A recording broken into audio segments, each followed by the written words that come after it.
दोस्तों, आज के एपिसोड थोड़ा लंबा होने वाला है, तो आपसे हमारी ये अनुरोध है कि आप अंत तक बने रहें, क्योंकि आज के एपिसोड में हम बात करने वाले हैं कि आज जो गुड़गांव है या आज जो नोएडा है वो कैसे बना।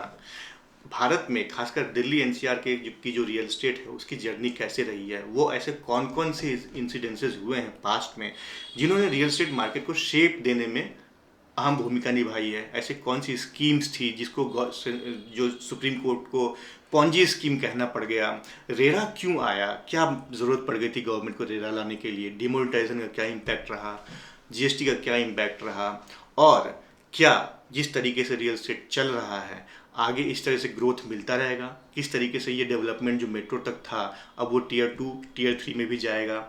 और अगर आप किसी छोटे शहर में बैठे हैं, अगर आप किसी टीयर 3 शहर में बैठे हैं और आप देख रहे हैं कि आपको एक इन्वेस्टमेंट करना है, तो क्या आपको अपने शहर में करना चाहिए या कहीं और करना चाहिए।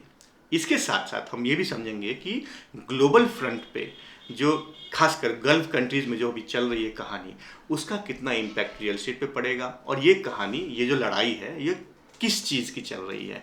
तो हमारे साथ अंत तक बने रहिए, बहुत ही इंटरेस्टिंग ये एपिसोड होने जा रहा है। नमस्कार दोस्तों, स्वागत है आपका द इन्फ्रा सर्किल में। और आपने हमें बहुत सारा प्यार दिया है, हमारे वीडियोस को लाइक करते हैं, सब्सक्राइब करते हैं, हमें कमेंट करके बताते हैं आपको कैसा लग रहा है। इसके लिए आपका बहुत बहुत आभार।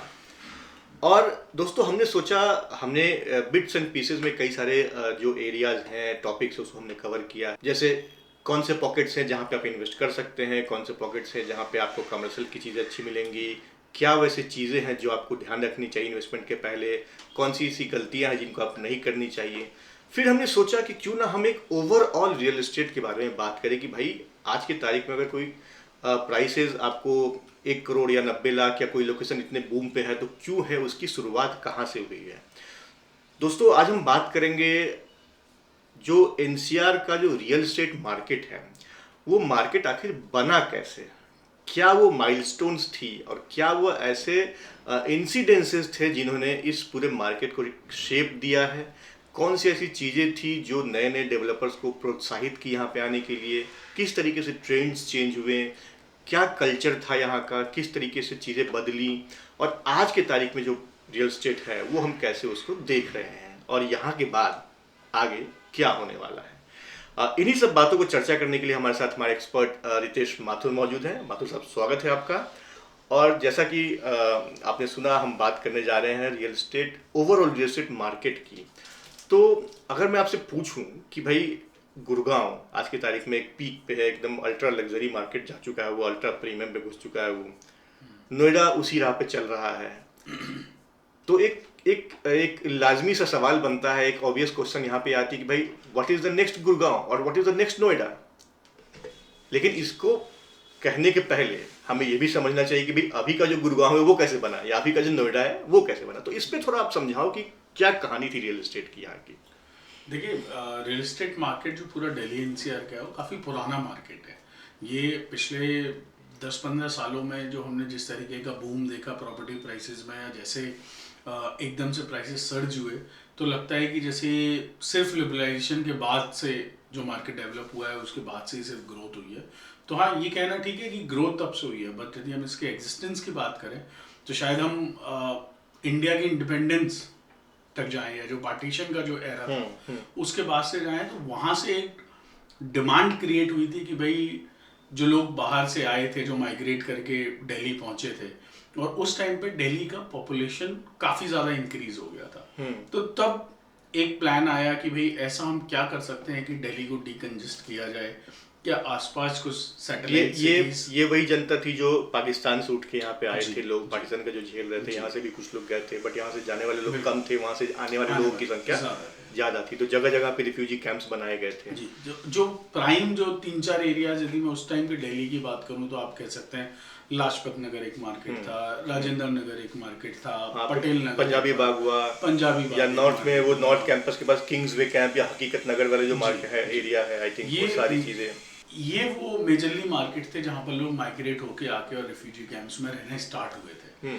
तो अचानक से पॉपुलेशन बढ़ गई, अचानक से रिसोर्सेज लिमिटेड हो गए, सरकार को कहीं ना कहीं डीकंजेस्ट करने के लिए प्लानिंग करनी पड़ी, और तब जाके आपका ऑलमोस्ट आई थिंक 1960 के आसपास एक मास्टर प्लान की तैयारी शुरू हुई कि भाई एक दिल्ली का मास्टर प्लान होना चाहिए। तो ये कहानी आपकी शुरू होती है पार्टीशन के समय से, जब अचानक से डिमांड बढ़ गया और सप्लाई कम थी। सप्लाई तो इकोनॉमिक्स हर जगह है यहाँ पे। तो इकोनॉमिक्स तो देखिए आज तक चली रही है और वो हमेशा चलेगी जी। तो वहां से कहानी शुरू होती है। फिर आप कह रहे हैं कि इसी को डिकंजेस्ट करने के लिए एक मास्टर प्लान की जरूरत पड़ी, जो आप चर्चा कर रहे हैं अभी। तो जो मास्टर प्लान डेवलप हुआ उसमें फरीदाबाद उस टाइम काफी पुराना शहर है, दिल्ली के साथ फरीदाबाद को बसाया गया। क्योंकि आप देखेंगे तो आज जिस तरीके की ज्योग्राफी दिल्ली की है, तो तब भी लोगों का ये एक वो होता था कि भाई एग्रीकल्चर लैंड के आसपास आप तो देखेंगे तो जो एक यमुना का जिस तरीके से जो रूट है, उस रूट के आसपास पहले डेवलपमेंट की प्लानिंग हुई कि भाई यहाँ पर लोगों को एग्रीकल्चर भी मिल जाएगा, इंफ्रास्ट्रक्चर भी हो जाएगा। उस टाइम पर रोड भी हमारे पास NH2 जो सबसे पुराना हाईवे है दिल्ली को जिससे बाहर निकलने का है, वो तब था।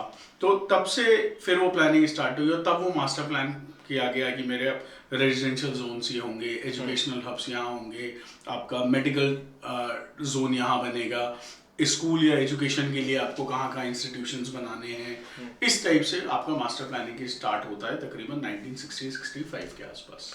लेकिन अगेन थोड़ा सा इंटरप्ट करूंगा, तो मास्टर प्लान तो ये सब सारी कहानी जो डिमांड हुआ, जो रिक्वायरमेंट थी, तो रिक्वायरमेंट ड्रिवन ये स्टेप था मास्टर प्लान करने का। तो वहीं पे आई थिंक अथॉरिटीज को ये भी ध्यान आया हुआ कि भाई यही एक अच्छा मौका है चीज़ों को फर्दर प्लान करके आगे बढ़ने का, जिस कारण से आप कह रहे हैं कि फरीदाबाद इसमें बन के आया और NH2 का उसमें बहुत बड़ा रोल था। लेकिन जहाँ तक मेरा अनुमान है उस समय तक तो सारी चीज़ें गवर्नमेंट के सेंट्रिक ही थी, लाइसेंस राज था, तो उसके अंदर ही सारी चीज़ें करनी पड़ती थी। तो इतना बड़ा ये जो था मास्टर प्लान, कैसे डेवलप करते हैं इसको? ये नहीं, देखिए ये सब ऑफ कोर्स गवर्नमेंट का ही प्लानिंग था। मैक्सिमम जो आप जितने भी रेजिडेंशियल उस टाइम के यूनिट से आप देखेंगे वो सब गवर्नमेंट ड्रिवन था।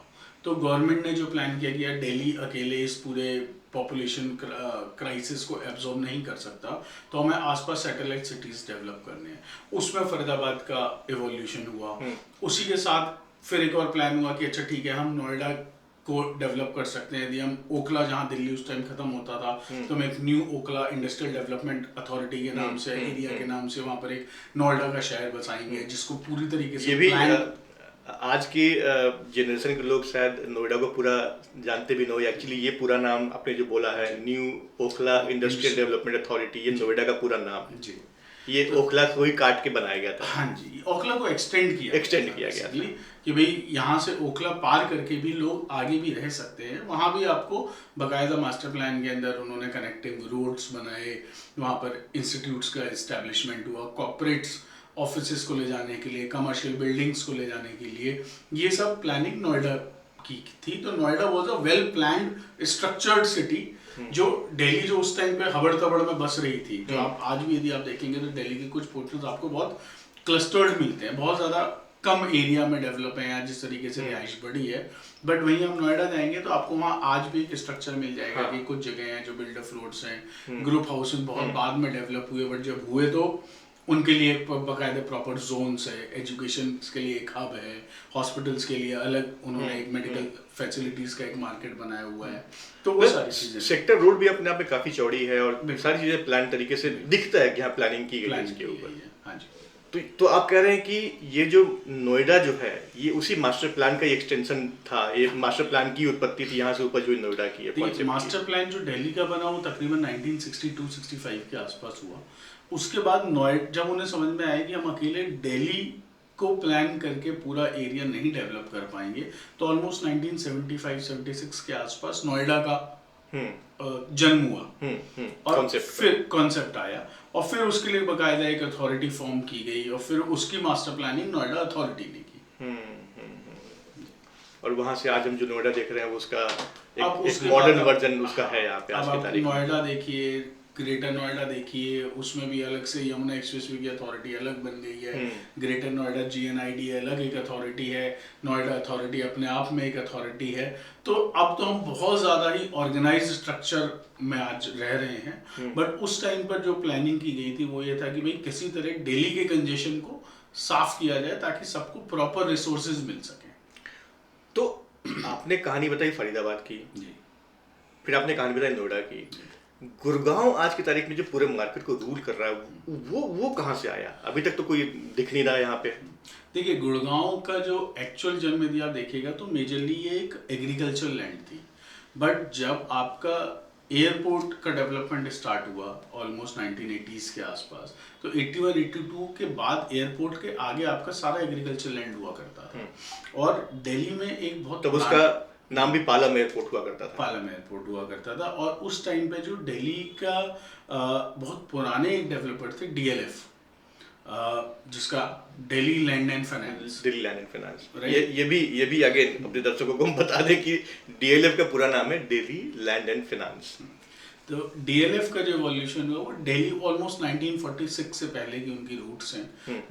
DLF तब से ऑपरेट कर रहा था, बट तब तक वो मेजरली लाइसेंसिंग लैंड में ज़्यादा था। गवर्नमेंट ने यदि कोई प्रोजेक्ट निकाले हैं या कोई रिहाइश डेवलप करनी है तो उसको कॉन्ट्रैक्ट लेके डेवलप करना, ये उनका काम होता था। या फिर जो गवर्नमेंट रिलेटेड प्रोजेक्ट्स हैं उसमें यदि किसी को फाइनेंस की ज़रूरत है तो वहाँ पर उनको फाइनेंशियल सपोर्ट प्रोवाइड करना, यहाँ से DLF की शुरुआत हुई। और जब DLF को दिखा कि एयरपोर्ट आने के बाद से कि यहाँ पर जो एग्रीकल्चर लैंड आगे जहाँ गुड़गांव आज बसा हुआ है, जो गुड़गांव के जो प्राइम पॉकेट्स हैं, ये आगे चल के एक बहुत बड़ा मेजर रोल प्ले करेंगे ओवरऑल दिल्ली NCR के डेवलपमेंट में, तब DLF ने वहाँ पर अपने कुछ लैंड बैंक्स लेना स्टार्ट किया। और आई थिंक मेजर बूम आप देखोगे तो फिर शायद जब आपका लिबरलाइजेशन आया था, जो इंडस्ट्रियल लिबरलाइजेशन जो 1993-91 के बाद 92 के आसपास, जब हमारे FM स्वर्गीय श्री मनमोहन सिंह जी थे, उन्होंने जब लिबरलाइजेशन के लिए इंडिया मार्केट को खोला, तो उस टाइम पर उन्होंने FDI के लिए भी अलग अलग कंट्रीज को अलाउ किया कि आप भाई अप टू 15% आप स्टेक ले सकते हैं इंडियन मार्केट में, और आप अपनी कंपनीज यहाँ इस्टेब्लिश कर सकते हैं। उससे काफ़ी ज़्यादा जॉब्स ओपन हुई, काफ़ी ज़्यादा डेवलपमेंट को ग्रोथ मिला, काफ़ी ज़्यादा आप कह सकते हैं कि बाहर से कंपनीज इंडिया में आके इन्वेस्ट करने लगी, जो इससे वो जो पालम एयरपोर्ट था वो एक इंदिरा गांधी इंटरनेशनल एयरपोर्ट के रूप में उभरा। और उसके जो पीछे का एरिया जितना भी, अब जैसे आज हम न्यू गुड़गांव या जो गुड़गांव के जो प्रॉपर हब हैं, साइबर सिटी या साइबर हब या उद्योग विहार, ये सारे फेजेस, तब इनकी प्राइसेस में अचानक से आपको सर्ज देखने को मिलता है या इंक्रीज देखने को मिलता है। वो एक मेजर रीज़न रहा जिसको आप लिबरलाइजेशन को बेसिकली उसका एक बेसिक रीज़न मान सकते हैं। यहाँ पे आई डोंट नो, शायद आपको ये चीज़ पता होगी, बट दर्शकों के नॉलेज के लिए हम बता दें कि एक कोइंसिडेंस कह लीजिए या फिर क्या है पता नहीं, बट DLF काफ़ी दिन से चाहता था कि गुड़गांव की तरफ कुछ चीज़ें हो, क्योंकि दिल्ली के अंदर लिमिटेड रिसोर्सेज थी, लिमिटेड स्पेस था और एक्सपेंशन के लिए मास्टर प्लान्स बन ही रहे थे, बट सारा फोकस आपने बिल्कुल ठीक कहा, नोएडा फरीदाबाद की तरफ था। गुड़गांव में जो ये है वहाँ पे काफ़ी, पालम एयरपोर्ट आने के बाद वहाँ पे एक प्रोस्पेक्ट था चीज़ों को देखने का, और एक विजनरी, इसी को कहते हैं विजनरी, जो DLF जो है उन्होंने देखा कि यहाँ पे एक अपॉर्चुनिटी है। तो एक कहानी है, कहानी इस तरीके से है कि उस समय राजीव गांधी प्रधानमंत्री हुआ करते थे और उनका काफिला जा रहा था वाया गुड़गांव आगे की तरफ। समहाउ उनकी गाड़ी वहाँ खराब हो गई गुड़गांव के आसपास और बैकअप के लिए गाड़ी आने में थोड़ा सा देर हो रहा था।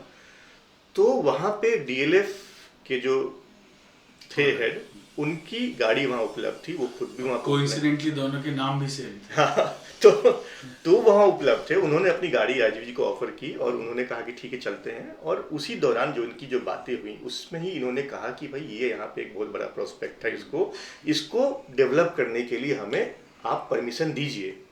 कुछ फाइलें थी जो अटकी हुई थी काफ़ी दिनों से, उसको पास करने की उन्होंने रिक्वेस्ट की और पास हो गई, क्योंकि भाई आपने उनको एक विजन दिखाया। हाँ, विजन दिखाया है, आपने एक रास्ता दिखाया है। और राजीव गांधी विजनरी थे, उन्होंने देखा कि हाँ इसमें एक स्कोप हो सकता है। तो वहाँ से जो गुड़गांव की जो काया पलट है वहाँ से शुरू हुआ, क्योंकि DLF ने उसको अपने हाथों में लिया, अपने हिसाब से उसको डेवलप किया। और आज जो हम साइबर सिटी देखते हैं, साइबर हब देखते हैं, गोल्फ कोर्स देखते हैं, गोल्फ कोर्स एक्सटेंशन देखते हैं, वहीं से वो निकल के सारी चीज़ें कहानी शुरू होती है। तो ये एक कहानी है। बहुत लोग कहते हैं कि ऐसा ही हुआ था, बहुत लोग कहते हैं कि नहीं। आई थिंक एग्रीकल्चर लैंड को चेंज करना था और उस कारण से वो फाइलें काफी टाइम से अटकी हुई थी। हाँ, क्योंकि वो कह रहे थे कि वहाँ पे ग्रुप हाउसिंग, जो दिल्ली के अंदर ग्रुप हाउसिंग नहीं बन पा रही थी या फिर जो बन रही थी छोटे छोटे बन रही थी, उनका ये कहना था कि भाई आपको ग्रुप हाउसिंग बनाने की ज़रूरत है जहाँ पे आप हज़ारों लोगों को इकट्ठा कर सकें, क्योंकि आपके पास आज के तारीख में जैसे जैसे चीज़ें बढ़ेंगी, आज के तारीख में दिल्ली के पास इतनी रिसोर्स नहीं है कि इतने सारे जो लोग जो देश भर से जो आएंगे उसको अकोमोडेट कर सके। तो आपको कहीं ना कहीं सैटेलाइट सिटी पे जाना ही पड़ेगा, जो कि मास्टर प्लान के अंदर दिख ही रहा था। वहाँ पे उन्होंने कहा कि आप जो उस तरफ जा रहे हैं, क्यों ना एयरपोर्ट के आसपास चीज़ों को डेवलप किया जाए। ये चीज़ें राजीव गांधी जी को काफ़ी भाई, क्योंकि कहीं नहीं हो सकता है वो पायलट इंस्टिंक्ट उनका जागा होगा तो ये बात भी हो सकती है, बट ये एक कहानी सुनने में आती है। आपने बिल्कुल सही कहा। और इसी तरीके से जो डीएलएफ के इनिशियल सेक्टर से भी आप देखेंगे, गुड़गांव के इनिशियल सेक्टर से भी आप देखेंगे तो आप पाएंगे कि वहाँ पर पूरा दबदबा डीएलएफ का है। इनफैक्ट मैं इसी में आपको एक और चीज़ एक्सटेंड करूँ तो डीएलएफ को ये विजन था कि अकेले सिर्फ गुड़गांव ही नहीं, दिल्ली के चारों तरफ कहीं ना कहीं जब ये आउटस्कर्ट्स में निकलेगा डेवलपमेंट, बाहर की ओर प्लान होगा, तो उन्होंने हर जगह पर अपनी लैंड इस्टेब्लिश की थी। यदि आज आप गुड़गांव की तरफ या लोनी की तरफ दिल्ली से बाहर निकले तो आप वहाँ भी देखते हैं कि आपको कुछ डीएलएफ की कॉलोनीज मिलती है, जिनके पुराने नाम आज भी डीएलएफ कॉलोनी या दिलशाद गार्डन के आगे के जो एरियाज है वो डीएलएफ कॉलोनी के नाम से जाना जाता है। हालांकि लोनी के पास जो दिल्ली गेट है उसके ठीक सटे में ही वहाँ पे उनकी कॉलोनी है। तो उनको पता था कि जो दिल्ली का बॉर्डर है वो कहीं ना कहीं आपको एक्सपेंड करना पड़ेगा या वहाँ पर सैटेलाइट सिटीज लानी पड़ेंगी। तो उन्होंने दिल्ली के चारों तरफ अपने लैंड बैंक को एस्टेब्लिश किया। बाद में जब उन्हें पता लगा कि यार गुड़गांव मेरा एक सबसे ज़्यादा ल्यूक्रेटिव मार्केट बन के उभर रहा है, तो फिर उन्होंने बाकी जगह पर एफएसआई पे लैंड बेचना या फिर कॉलोनी काट काट के बेच देना, ताकि वहाँ के लोकल प्लेयर्स आके उसको आगे का डेवलप कर सके और वो अपना सारा फोकस उसके बाद गुड़गांव पर करने लगे। तो ये भी एक उसी टाइम के प्लानिंग का प्रोसेस। बिल्कुल बिल्कुल। जो भी कंपनी जो पुराने इस बिजनेस के अंदर है, चीज़ों को समझते हैं और एक फोरसाइट है और एक डेवलपमेंट का जो कीड़ा होता है वो है उसके अंदर, तो डेफिनेटली इस तरीके से प्लानिंग और डीएलएफ का दिखता है। डीएलएफ के जितने तगड़े रूट्स हैं उतने ही तगड़े उनके जो सपने भी हैं और इस तरीके से वो डेवलप भी कर रहे हैं चीज़ों को। तो 1990-93 के दशक के बाद से जैसे ही वो कॉर्पोरेट का जो एफडीआईज वगैरह आए, इंडिया में मैन्युफैक्चरिंग का बूस्ट होने लगा, बाहर की कंपनी आके अपना सेटअप और इंफ्रास्ट्रक्चर यहाँ लगाने लगे, जो हमारा एक एजुकेटेड यूथ था उसको जॉब की अपॉर्चुनिटीज़ मिली। और उसके बाद आप देखेंगे तो अचानक से रेजिडेंशियल की डिमांड तो बढ़ी ही, साथ में प्रॉपर्टी के प्राइसेस भी बढ़े। Again economics. तो जैसे ही वो डेवलपमेंट स्टार्ट हुआ तो फिर ये हुआ कि भाई जो प्रॉपर्टी के जो प्राइम लोकेशन के प्राइसेस थे वो इतने ज़्यादा बढ़ चुके थे कि फिर सरकार को था कि भाई अब हमें और सैटेलाइट सिटीज़ को प्लान करना पड़ेगा।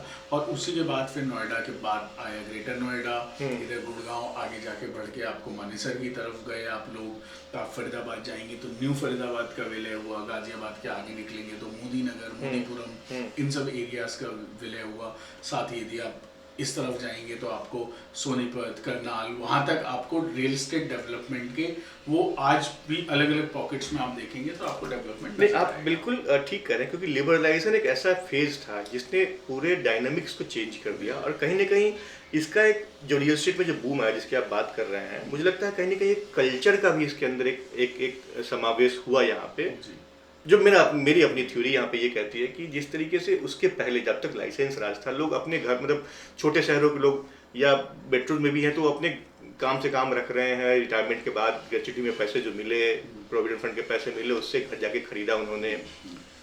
इसलिए कहावत भी थी कि भाई घर तो साल में, मतलब जीवन में एक बार ही बना पाते हैं आप। बट जैसे जैसे लिबरलाइजेशन हुआ, जो फॉरेन इन्वेस्टमेंट भारत में आई, जगह जगह कंपनीज खुलने लगी, जगह जगह बिजनेस एक्टिविटीज़ हो गई, तो जो रिसोर्सेज की रिक्वायरमेंट हुई थी, छोटे शहरों से भी लोग उठ के मेट्रोज में आना चालू हुए। जैसे अगर मैं बात करूँ तो कोई पटना का सॉफ्टवेयर इंजीनियर हुआ, या फिर जो पटना का एक आईटी वाला बंदा है वो गुड़गांव में आके या बेंगलोर में आके काम कर रहा है। तो 92 के पहले जो ज्वाइंट फैमिली का कल्चर था, जो नए लोग निकल के बाहर जाके काम करना शुरू करने लगे, तो वहाँ पे उनकी एक न्यूक्लियर फैमिली का सेटअप शुरू हो गया। क्योंकि भाई बाहर जा रहा है तो कब तक अकेले रहेगा, उसको अपने परिवार की यहाँ पे ज़रूरत है, घर में देखभाल करने के लिए घर तो बने। ऑफिस में तो आप कहीं घर में आके भी ऑफिस ही करेंगे तो कैसे चलेगा, घर का तो घर होना चाहिए। तो वहाँ से वो जो ज्वाइंट फैमिली से लोग निकल के बाहर जाने लगे। ये जो एक माइग्रेशन हुआ बड़े शहरों की तरफ, कहीं ना कहीं ये एक हाउसिंग डिमांड को भी बूस्ट मिला वहां से, क्योंकि न्यूक्लियर फैमिलीज निकलनी शुरू हुई, तो जितनी न्यूक्लियर फैमिलीज निकली उतने आपको यूनिट्स भी तो चाहिए, तो इसलिए ग्रुप हाउसिंग को वहां से एक फर्दर बूम भी मिला, जो मुझे लगता है ऐसा ही हुआ। बिल्कुल ऐसा ही हुआ जैसा आप कह रहे हैं। इसमें पहले जो आपने बात की, तो इसमें मैं एक और चीज़ ऐड करना चाहूँ। पहले क्या होता था कि घर की जो एक परिभाषा थी वो ये थी कि भाई आप अपनी जब सारी जिम्मेदारियां निभा लेते हैं, आपने बच्चे पढ़ा लिखा लिए, बच्चों की शादी, जिनकी बेटियां हैं शादी हो गई, आप अपनी जगह जॉब से रिटायर हुए, तब जाके हुआ कि भाई अब रहने के लिए मुझे एक आशियाना चाहिए। और तब जाके आपको, क्योंकि प्रॉपर्टी की इन्वेस्टमेंट की वैल्यू उस टाइम के हिसाब से भी तब इतनी थी कि वो आप जिंदगी भर की कमाई के बाद जाके आप एक पोर्शन उसमें या तो सेविंग करके बचाते थे। बाद में जब रिवलेशन हुआ, स्टॉक मार्केट बूम करने लगा, लोगों ने इन्वेस्टमेंट के नए नए तरीके अपनाने शुरू किए, तब लोगों को कहीं ना कहीं लगा कि भाई पैसा कमाने के लिए आप जॉब के साथ साथ इन्वेस्टमेंट भी कर सकते हैं। तो इन्वेस्टमेंट में फिर वो स्टॉक मार्केट्स में गए, म्यूचुअल फंड्स उस टाइम पर उतने नहीं होते थे, शेयर्स का बहुत बड़ा मार्केट होता था। जो इंडिया ने सबसे बड़ी रैली उस टाइम पर देखी थी, जो आपने वो हर्षद मेहता का जो फेज है, बिल्कुल ठीक है आपने, दौर था कि ऑलमोस्ट उस टाइम पे आपका जो शेयर मार्केट जो 2000 था वो बढ़ के ऑलमोस्ट 20,000 के आसपास, द ग्रैंड बुल रन, और 2 साल में 21,000 तक पहुंचा। कई लोगों ने उसमें पैसा कमाया, और जब पैसा कमाया तो उसके बाद उनको लगा कि एक सब्सटेंशियल यदि आपको ग्रोथ लेनी है तो वो एक सोच थी कि भाई जमीन कहीं नहीं जाएगी, तो ये तो शेयर रियल एस्टेट में इन्वेस्ट कर दो। तो फिर वहां से रियल एस्टेट में मार्केट एकदम से लोगों का इन्वेस्टमेंट की ओर ध्यान खींचा, और लोगों ने तो कहीं ना कहीं जो घर सेल्फ यूज के लिए हुआ करता था एज ए कॉन्सेप्ट, वहां से घर एक इन्वेस्टमेंट के रूप में भी निकल के निवेश के रूप में भी, भाई घर में निवेश कर सकते हैं आप, आपको खुद ही नहीं रहना बट आप निवेश कर सकते हैं, आप जमीन में निवेश कर सकते हैं। जमीन हमेशा पॉजिटिव अपवर्ड ग्रोथ ही देती है। तो ये एक कॉन्सेप्ट था, लोगों ने देखा था पुराने कि भाई पार्टीशन के बाद से या इंडिपेंडेंस के बाद से, और जिस तरीके से अब 93 में या 2000 के आसपास तक का जो पीरियड आया, तो लोगों ने उसकी ग्रोथ देखी थी। तो फिर उनको ये था, इनफैक्ट कहीं ना कहीं जैसे जो हर्षद मेहता का जो डाउनफॉल हुआ था, उससे जो मार्केट क्रैश किया था, इनफैक्ट 4,000 4,500 के 2,000 से ज्यादा पॉइंट तो एक दिन में ही गिर गया था। वहां पे भी जो लोगों ने स्टॉक मार्केट में लॉस झेला था, वहीं पे कुछ लोगों ने जो रियल एस्टेट में इन्वेस्टमेंट कर रखा था, उनको लगा कि भाई स्टॉक तो कभी भी गिर सकता है, बिल्कुल, बट रियल एस्टेट एक ऐसा विकल्प है जहाँ पे स्टेबिलिटी है। अगर आप इन्वेस्ट करते हैं यहाँ पे तो आपके पैसे बने रहेंगे, आप स्टॉक मार्केट तरह गिर नहीं सकते हैं। तो ये एक जो पॉजिटिव वर्ड ऑफ माउथ था, इससे क्या हुआ कि जो जिस तरीके से लोग शेयर्स में एकदम से पैसा इन्वेस्ट करना शुरू हुए थे ग्रोथ को देख के, वो इतना बड़ा तबका था कि वो सारों को निकल के लगा कि यार real estate is a solid, better alternative, safe investment as compared to any other stock market। तो इसीलिए आपने देखा कि अचानक से एकदम से रियल एस्टेट इन्वेस्टमेंट में भी बाढ़ सी चली आई, एक स्टेबिलिटी की तरफ बढ़ता चला गया। तो ये तो आपने कहानी बताई किस तरीके से टिल लिबरलाइजेशन, जो चीजें स्ट्रक्चर होने लगी, लोगों का माइंडसेट बदला, इन्वेस्टमेंट की तरफ गई, तो रियल एस्टेट के लिए सब कुछ अच्छा होता जा रहा था। तकरीबन 2000 तक, तो मतलब 1992 से 93 से लेके तकरीबन 2000 तक काफ़ी सारे प्लेयर आ गए थे, बट उस टाइम तक भी लोगों के दिमाग में ये कॉन्सेप्ट ज़्यादा चलता था कि भाई मेरे को एंड कंज्यूमर हूँ मैं, मुझे अपने लिए घर खरीदना है। बट वो 2001 से लेके जो 2007-8 तक का जो गोल्डन या 6 तक का जो गोल्डन पीरियड रियल एस्टेट ने देखा दिल्ली एनसीआर में, उस टाइम का यदि आप याद करेंगे तो आपको हर जगह रियल एस्टेट के होर्डिंग, खुले पेपर में रियल एस्टेट के एड्स, इनफैक्ट जो बाहर के जो लोग थे उन्होंने भी दिल्ली में इन्वेस्ट करना शुरू कर दिया, क्योंकि उनको पता था, जैसे मान के चलिए कोई एमपी के किसी शहर में रह रहा है या कोई बिहार के किसी जिले में रह रहा है, उन्होंने कहा मेरे पास इतनी डिस्पोजेबल इनकम है, मैं यदि अपने ही घर के पास कोई ज़मीन खरीदता हूँ तो आज मेरे रेट हो सकता है 3,000 रुपये, कल को बढ़ के 3,500-4,000 हो जाएंगे।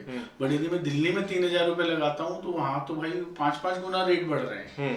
5-6 सालों में लोगों ने डबल 15% 20% तक के इंक्रीमेंट कमाए थे पर ईयर के बेसिस पे। तो मतलब यदि आपने 5 साल के लिए पैसा डाल दिया तो आपकी इनकम डबल है, आपने 8 साल के लिए छोड़ दिया तो कंपाउंडिंग होकर ट्रिपल है। तो उस टाइप का जो एक ल्यूक्रेटिव इन्वेस्टमेंट मिला, तो बाहर के लोग भी दिल्ली एनसीआर में आके इन्वेस्ट करने लगे। इनफैक्ट आपने जो बाहर के लोगों की बात की, तो कहीं ना कहीं भारत के बाहर की पॉकेट से तो थे ही, मुझे लगता है जो फॉरेन इन्वेस्टर्स हैं वो भी इंडिया की तरफ अट्रैक्ट हुए, क्योंकि उस समय जो आपने जो फेज बताया था कि टिल 2006 तक का जो फेज था, उस समय ना आउटसोर्सिंग का काफ़ी बड़ा क्रेज था, जैसे कि जितने भी केपीओज हो, बीपीओज हो, जैसे अगर मैं बात करूँ आपके गुड़गांव की ही, कई सारे कॉल सेंटर्स हुआ करते थे वहाँ पे, नोएडा में कई सारे कॉल सेंटर्स हुआ करते थे, बड़े बड़े आपके बिल्डिंग्स, बड़े बड़े स्ट्रक्चर्स हैं, और उसी समय जो कॉल सेंटर में लोग काम कर रहे हैं, एक मोटा पैसा मिल रहा, अच्छा पैसा मिल रहा, तो एक डिस्पोजेबल इनकम भी बढ़ना शुरू हुआ था।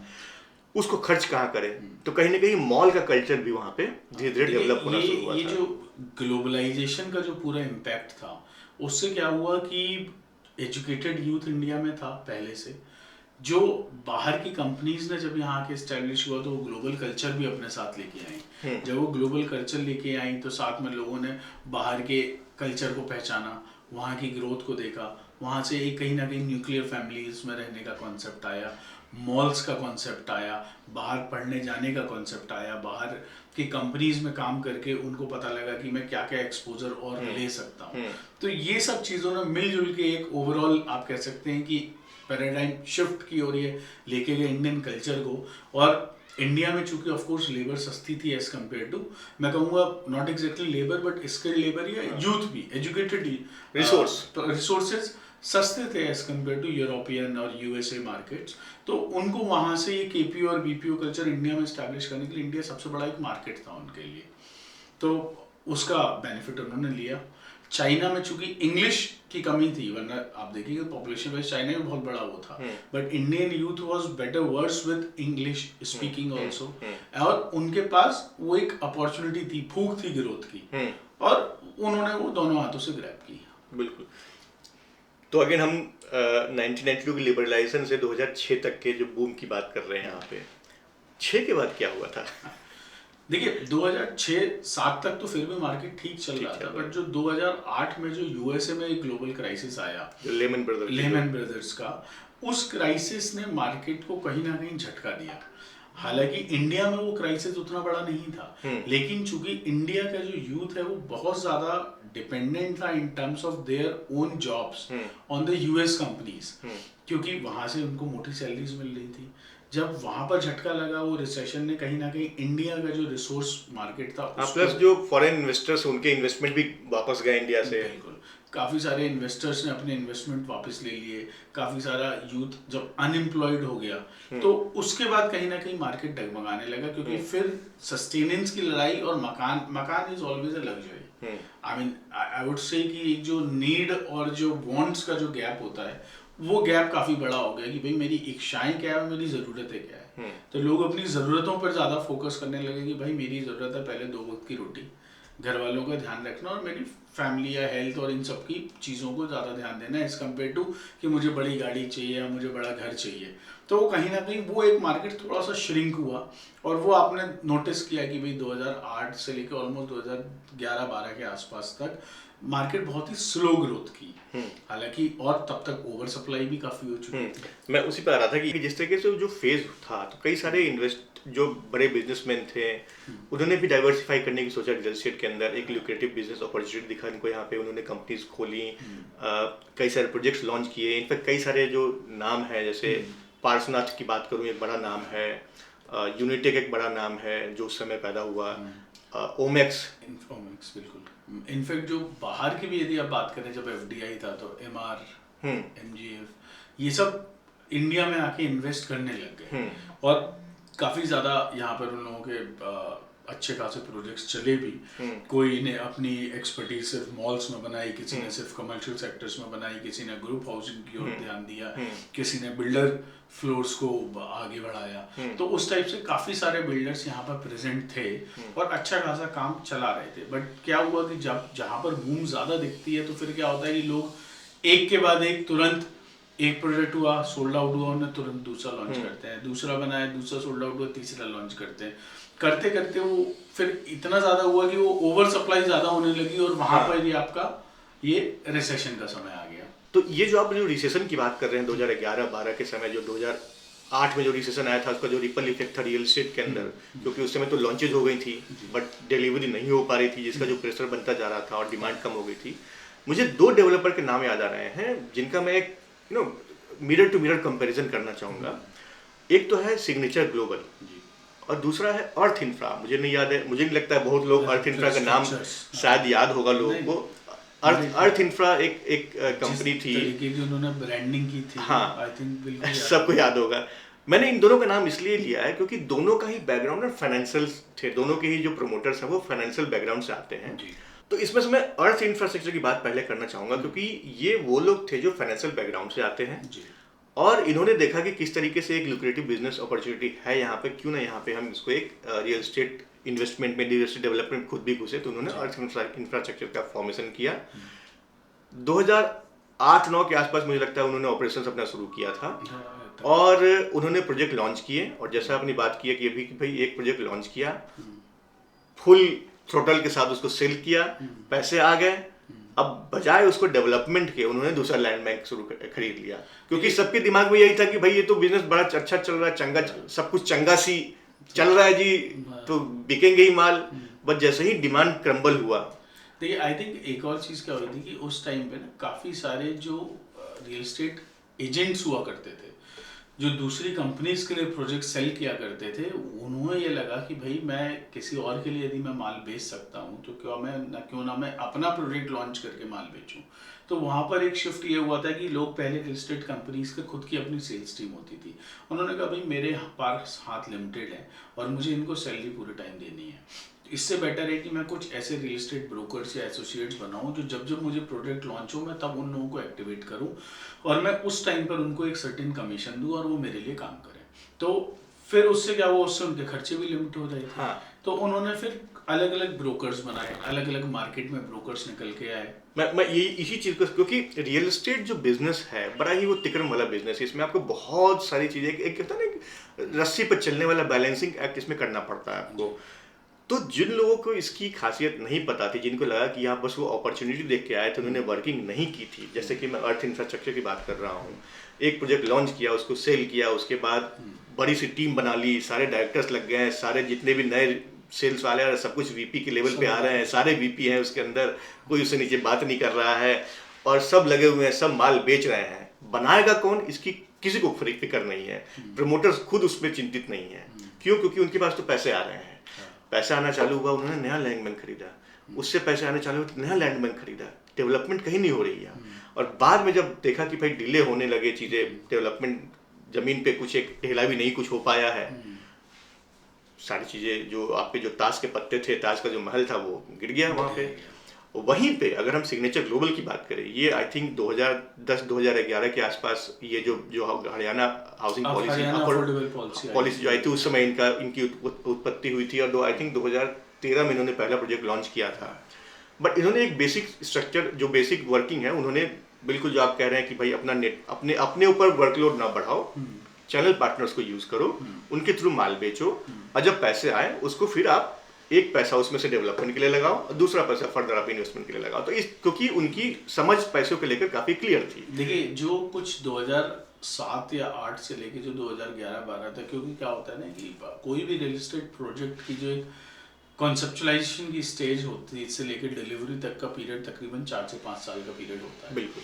और जहाँ जो 2001 से लेकर 2012 तक जहाँ धड़ाधड़ प्रोजेक्ट लॉन्च हो रहे थे और बिक रहे थे, साथ ही साथ ये भी देखने को मिल रहा था कि यदि 100 प्रोजेक्ट लॉन्च हुए तो उसमें से पता चला सिर्फ 60 ही डिलीवरी हुए, 40 अभी नहीं बन रहे हैं।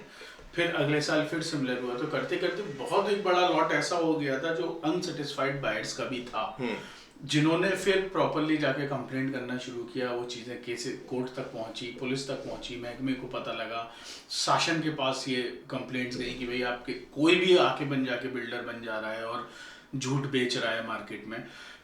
तो उसके पास एक लगाम लगाने की बारी आई। तो अलग अलग स्टेट्स ने अपना एक पॉलिसीज का निर्माण किया और वहीं पर सिग्नेचर ग्लोबल जो एक हरियाणा अफोर्डेबल हाउसिंग पॉलिसी आई थी, उसमें सिग्नेचर ने अपने आप को वेंचर वहाँ से अपना स्टार्ट किया और उन्होंने उस नॉर्म्स को पूरा किया। तो वहाँ पर ये था कि भाई आपको एक एस्क्रो अकाउंट बनाना पड़ेगा कि आप उस अकाउंट का पैसा सिर्फ इसी प्रोजेक्ट में खर्च कर सकते हो, जब तक प्रोजेक्ट कम्प्लीटली डिलीवर ना हो जाए उसके बाद आप बाकी का पैसा वहाँ से निकाल सकते हो।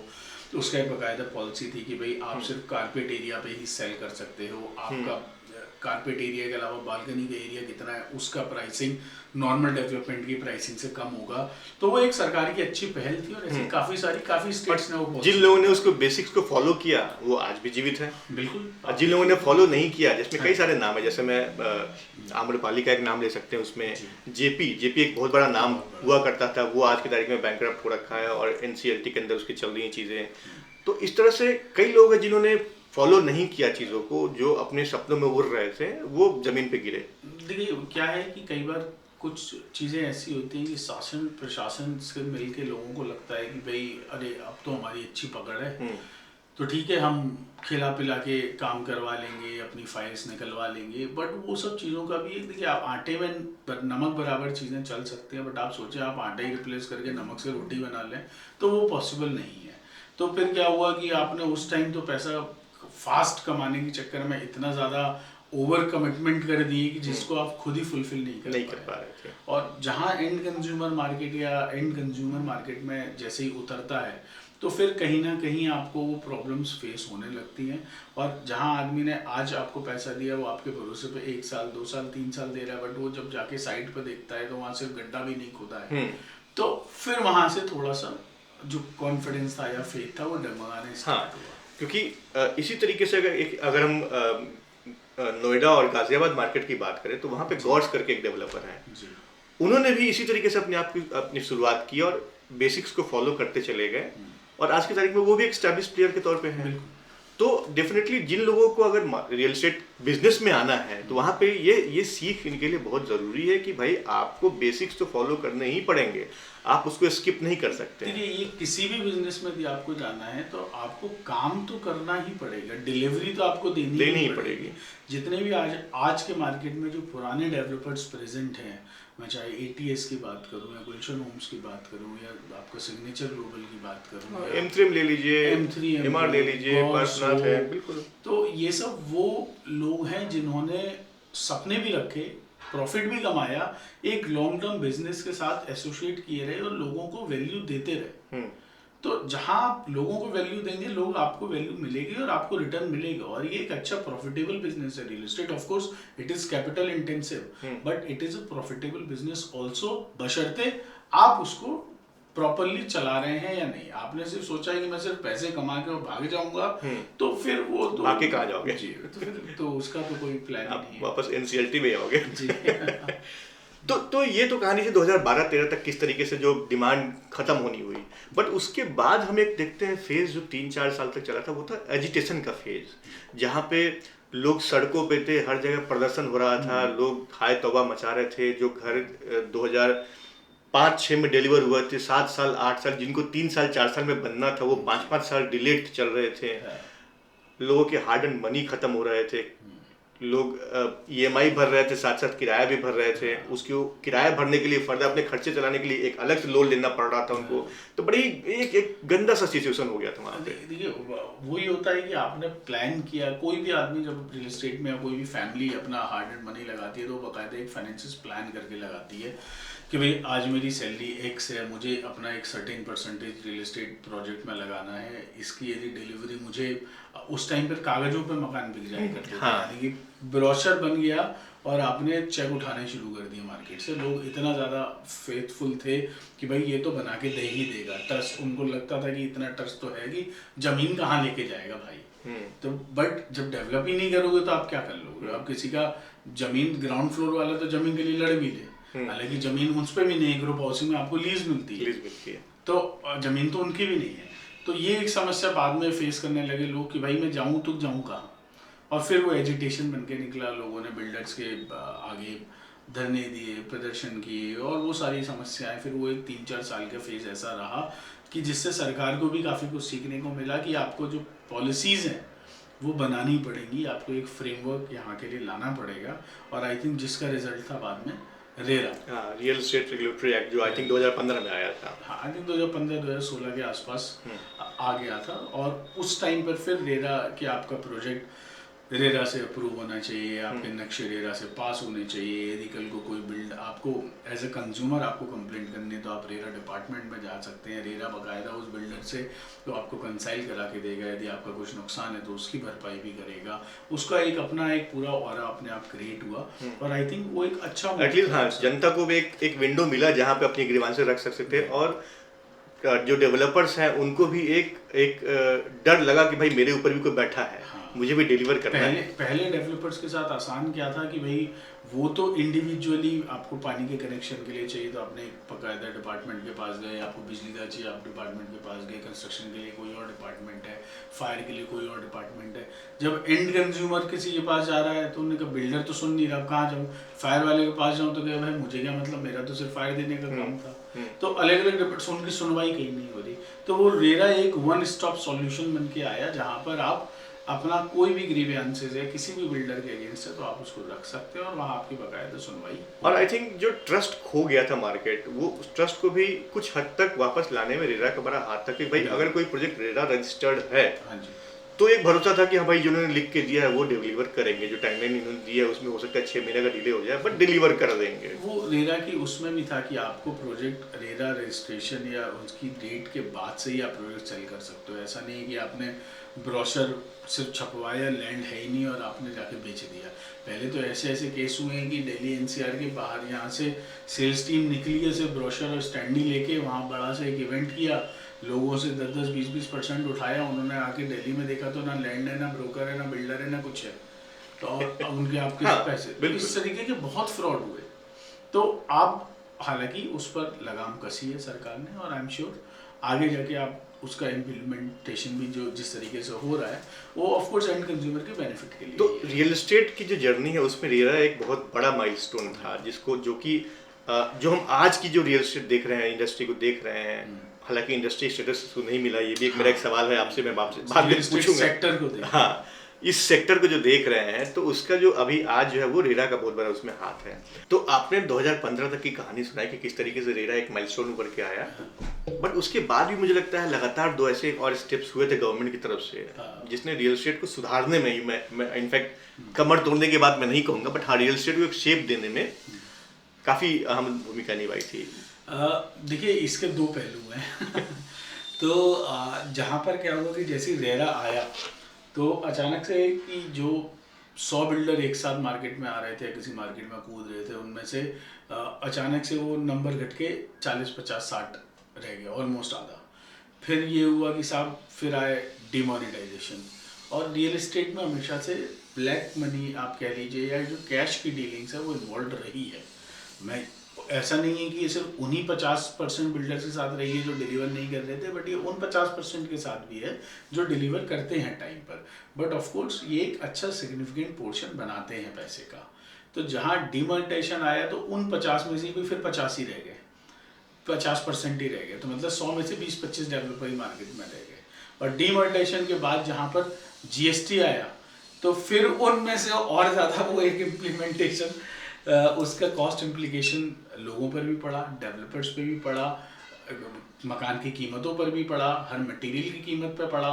तो जिससे कि कहीं ना कहीं आप देखेंगे कि रेट फिर रिवाइज हुए, मार्केट फिर ऑफ कोर्स सुधरा for the good of it, but कहीं ना कहीं यूनिट्स के जो आप कैसे अवेलेबिलिटी थी वो कम हो गई, या जो पुराने प्रोजेक्ट्स जो चल रहे थे उसमें जो आपने ऑलरेडी बुकिंग एक्स कॉस्ट पे ले रखी थी, अब आपने बुकिंग तो ले ली, आपको डिलीवर करना है, उसमें लोगों को, डेवलपर्स को थोड़ा नुकसान हुआ।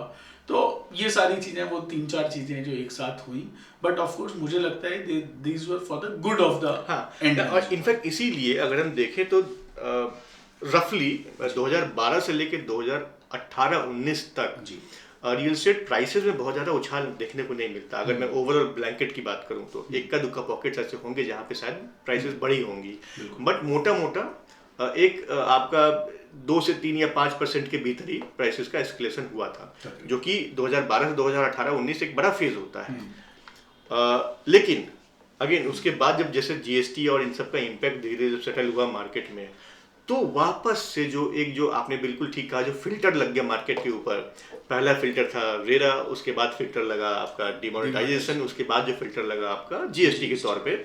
इस कारण से जो इन्वेस्टर ड्रिवन जो मार्केट था वो कहीं ना कहीं छटता गया और वो इन्वेस्टर ड्रिवन से बायर ड्रिवन या एंड यूजर ड्रिवन मार्केट की तरफ बढ़ गया, जो कि एक लय पे लाने वाली बात होती है। एक इंडस्ट्री एक लय पे आ गई। जिस तरीके से वो बबल बढ़ता जा रहा था, वो कहते हैं कि वो जितना ज्यादा लोगों को अपने अंदर लेता उतना ज्यादा एंड कंज्यूमर्स को नुकसान होता। तो इसलिए उस बबल को फोड़ना, बस्ट होना जरूरी था। और आई थिंक अब वो काफी चीजें आप देखेंगे तो स्ट्रीमलाइंड है, स्ट्रक्चर्ड है और ऑर्गेनाइज्ड है और एंड यूजर ड्रिवन है ऑफ कोर्स। तो 2019 से आज हम 2026 में बैठे हैं, इसके बीच में भी एक ऐसा 2 साल का फेज था जिसने कि मैं कहूँगा नॉट ओनली रियल एस्टेट, पूरे इंडस्ट्री की, पूरे ह्यूमैनिटी की कमर तोड़ी थी, जो था कोविड। बट कोविड के दौरान भी अगर हम देखें तो रियल एस्टेट मार्केट में बहुत ज़्यादा हलचल नहीं हुई। इसको थोड़ा समझाइए, ऐसा क्या हुआ था उस समय? देखिए, तब तक क्या है कि वो न्यूक्लियर फैमिलीज का कॉन्सेप्ट आ चुका था। आप यदि देखेंगे तो लोग अफोर्डेबल हाउसेस के साथ साथ कहीं ना कहीं जो upper premium segment of real estate था वहाँ की ओर बढ़ रहे थे।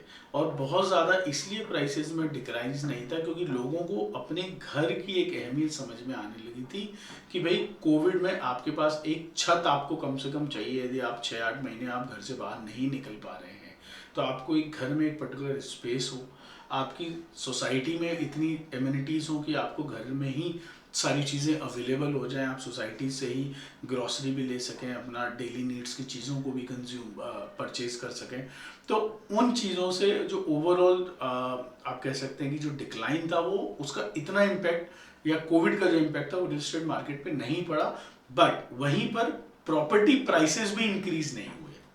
तो क्योंकि डेवलपर्स के लिए वो उतना ही अनसर्टेन पीरियड था कि भाई क्या होने वाला है आगे, जिस रेट पर मिल रहा है बेच दिया जाए। हालांकि उन्होंने प्राइसेस कम नहीं किए बट उन्होंने प्राइसेस बढ़ाई भी नहीं और उन्होंने अपने ऑफर्स को बंडल करना शुरू कर दिए एमिनिटीज के साथ, फीचर्स के साथ या सुविधाओं के साथ कि भाई आपको फर्निश्ड या सेमी फर्निश्ड फ्लैट्स ऑफर होने लगे सेम रेट में, आपको मॉड्यूलर किचन मिलने लग गया, आपको एसीज लगा दिए जो आपके वाइट गुड्स जो कहते हैं, टीवी साथ में दे दी, आपका चिमनी लगा दी किचन में, फैंस लगा दिए, तो या फिर साथ में आपको ड्राइंग रूम का कुछ basic material, sofa, centre table, LED panels, ये सब चीज़ें लगा के देने लग गए जिससे कि आपके वैल्यू एडिशन तो हो बट आपकी प्राइसेस एस्केलेट ना हो। तो प्राइस में डिस्काउंट करने के बजाय उन्होंने एडेड जो प्रोडक्ट्स है वो देना शुरू कर दिया, which was again a very smart move क्योंकि इससे सारी इंडस्ट्रीज को बेनिफिट हुआ। डेवलप जो चीज आप as an end consumer market से एक्स रेट में खरीदते वो डेवलपर ने बल्क में X/2 या X/3 में खरीदा और आपको भी value they the same price में, आपके को भी कम प्राइस में उसका एडिशन मिल गया और जिस बंदे को निकालना था उसका भी बल्क में सामान जा रहा है एज अ वेंडर, तो उनको भी बेनिफिट मिला। तो इनफैक्ट ये इससे ये भी हुआ कि कोविड के समय जब लोगों के घर की अहमियत, मैं इनफैक्ट क्या कहूँगा, सेल्फ सस्टेन्ड घर की अहमियत जो लोगों को पता चली कि भाई आपके घर के अंदर क्या क्या चीज़ें होनी चाहिए, जो अगर कल को फिर से कोविड जैसा इन्वायरमेंट बनता है, एक माहौल बनता है जहाँ पे आप घर से नहीं निकल सकते हैं, महीनों नहीं निकल सकते हैं, तो आपके घर में वो चीज़ें उपलब्ध हों जिससे कि आप अपना जीवन यापन कर सकते हैं। आपको सिर्फ बाहर से सिर्फ राशन मंगाने की आवश्यकता हो, उस राशन को प्रोसेस करने के लिए सारी इक्विपमेंट्स आपके घर में हो। तो ये जो आप कह रहे हैं, जो गुड्स, जो काइंड में जो वाइट गुड्स का जो कॉन्सेप्ट उन्होंने उस समय निकाला था डेवलपर्स ने, ये कहीं ना कहीं बायर्स को भी अच्छा लगा। इस कारण से डिमांड भी उस समय नहीं गिरी। अगर हम बात करें तो शुरू के सिर्फ 6-8 महीने जो डिप हुआ था वो वापस से डिमांड बढ़ गया उस समय। आप ओवरऑल देखेंगे तो जो नंबर ऑफ सेल्स रजिस्टर्ड हुए थे पिछले 1 साल पहले, वो उसमें भी तकरीबन वो पहले फर्स्ट क्वार्टर काफी बुरा रहा था। हाँ, बट उसके बाद वापस उन्होंने रिवाइव कर दिया मार्केट को, हो गया था जी। तो यहाँ से कोविड समाप्त हुआ, बायर ड्रिवन मार्केट बन गया, इंडिविजुअल ड्रिवन मार्केट बन गया।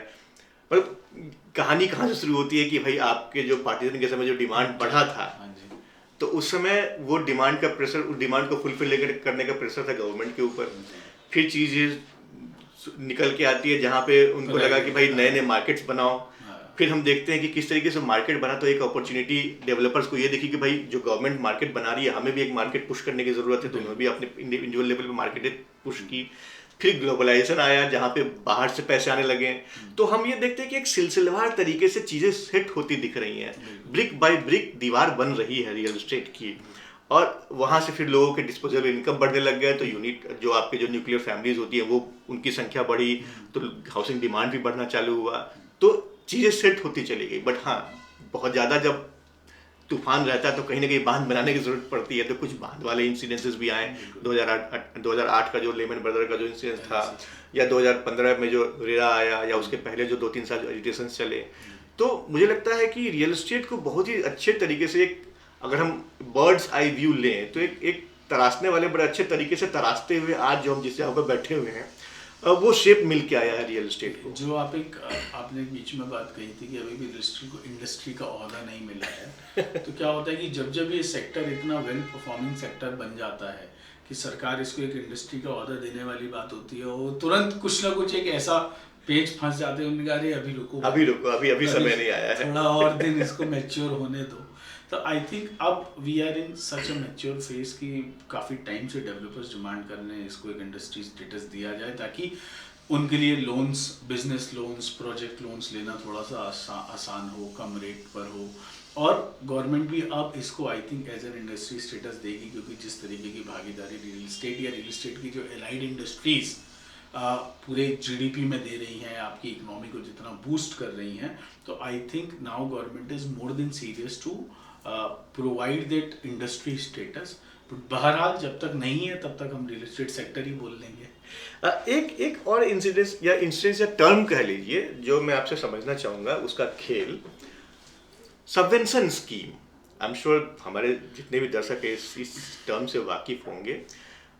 ये उस समय इसका जो गणित है उस समय सामने आया था जब 2013-14 के आसपास जब डिमांड नहीं बढ़ रही थी, और तो उस समय लोगों को ये देना शुरू किया गया कि भाई किस तरीके से आप इसके थ्रू घर ले सकते हैं, जिनको भरोसा नहीं था कि भाई ये, या होम लोन ज़्यादा नहीं लेना चाहते थे, प्रेशर अपने ऊपर नहीं लेना चाहते थे क्योंकि उनको भरोसा नहीं था कि वो डिलीवर करेंगे कि नहीं करेंगे। तो उस समय तो थोड़ा सा इसका एक बार आउटलाइन समझाइए, सबवेंशन स्कीम क्या है? कि जब डिमांड नहीं बढ़ रही थी तो कहीं ना कहीं डेवलपर्स को कुछ ऑफर्स प्लान करने थे, तो उनको जब ये समझ में आएगा कि भाई अल्टीमेटली क्यों अचानक से डिमांड में डिप आया, तो पता चला कि भाई काफ़ी सारे, क्योंकि आप ब्रोशर पर मकान भेज देते हो, बाद में डिलीवरी नहीं होती।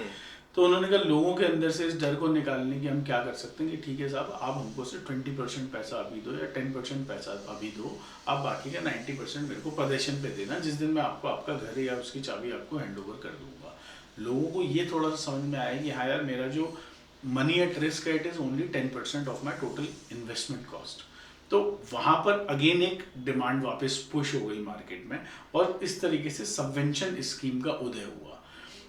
फिर धीरे धीरे क्या हुआ कि सबवेंशन स्कीम के नाम से लोगों को एक और बेनिफिट क्या मिलने लगा कि भाई आज यदि मैं आपको as an construction link plan में जाता हूँ या किसी और प्लान में जाता हूँ, तो क्या है कि मैं आज तो किराए के मकान में रह रहा हूँ, मैं वहाँ की भी EMI दे रहा हूँ और आप मुझे मेरा मकान देंगे आज से 3 साल बाद या 4 साल बाद या 5 साल बाद, जब भी आप मेरे को पोजीशन आपने मुझे कमिट किया है, मुझे उन 4-5 साल तक मेरे होम लोन की EMI भी देनी पड़ेगी और मुझे मेरे मकान का किराया भी देना पड़ेगा, जिसमें क्या हो रहा था कि एंड कंज्यूमर के ऊपर एक्स्ट्रा बर्डन पड़ रहा था।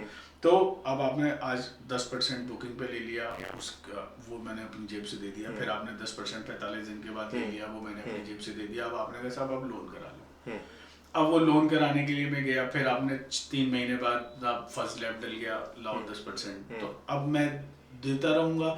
अब क्या, वो बैंक से वो पैसा निकल रहा है, तो मेरी EMI तो हर 3 महीने में बढ़ती जा रही है यहाँ, बट मेरा मकान डिलीवर नहीं हुआ है, तो मेरी रेंट भी मेरा उतना ही जा रहा है, तो वो लोगों के ऊपर बर्डन आने लगा। जहाँ सबवेंशन आया तो काफ़ी लोगों को लगा कि यार ये ठीक है, मैं इसको प्लान करता हूँ, बट फिर देखा कि काफ़ी कुछ ऐसे डेवलपर्स ने सबवेंशन स्कीम के अभी गलत फ़ायदा उठाना शुरू कर दिया कि सिर्फ 10% ही तो इंक्रीमेंट या आपको अभी पे करना है, आप पे कर दो, बाकी बाद में करना।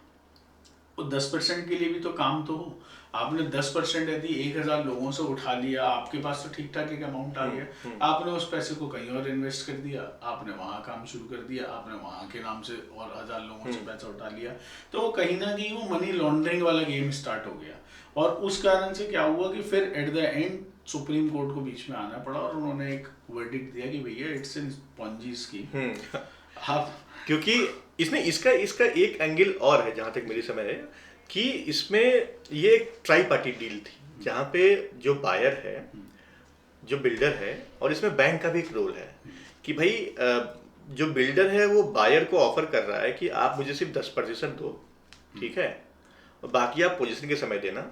बट इसमें एक क्लॉज है कि आपको लोन तो अभी ही लेना होगा, लेकिन आपकी लोन की जो ईएमआई होगी जब तक मैं पोजीशन नहीं दे देता आपको तब तक वो मैं ही भरूंगा। करेक्ट है। तो बायर को दिखता है कि भाई अच्छा बढ़िया है, मेरा अगेन जैसा आपने कहा कि भाई फंड एट रिस्क सिर्फ 10% ही है, मुझे तो बस लोन अप्लाई करना है, वो मुझे मिल जाएगा, लेकिन मुझे ईएमआई तो भरनी नहीं है।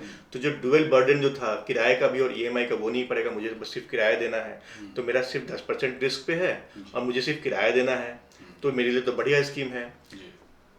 बिल्डर को इससे ये फायदा हुआ कि बिल्डर अगर अपने प्रोजेक्ट को एग्जीक्यूट करने के लिए अगर लोन लेने जाता तो उसको मिलता 14 या 15 या 16% के ऊपर, लेकिन यहाँ होम लोन के रेट थे 7%, 8%, 9%।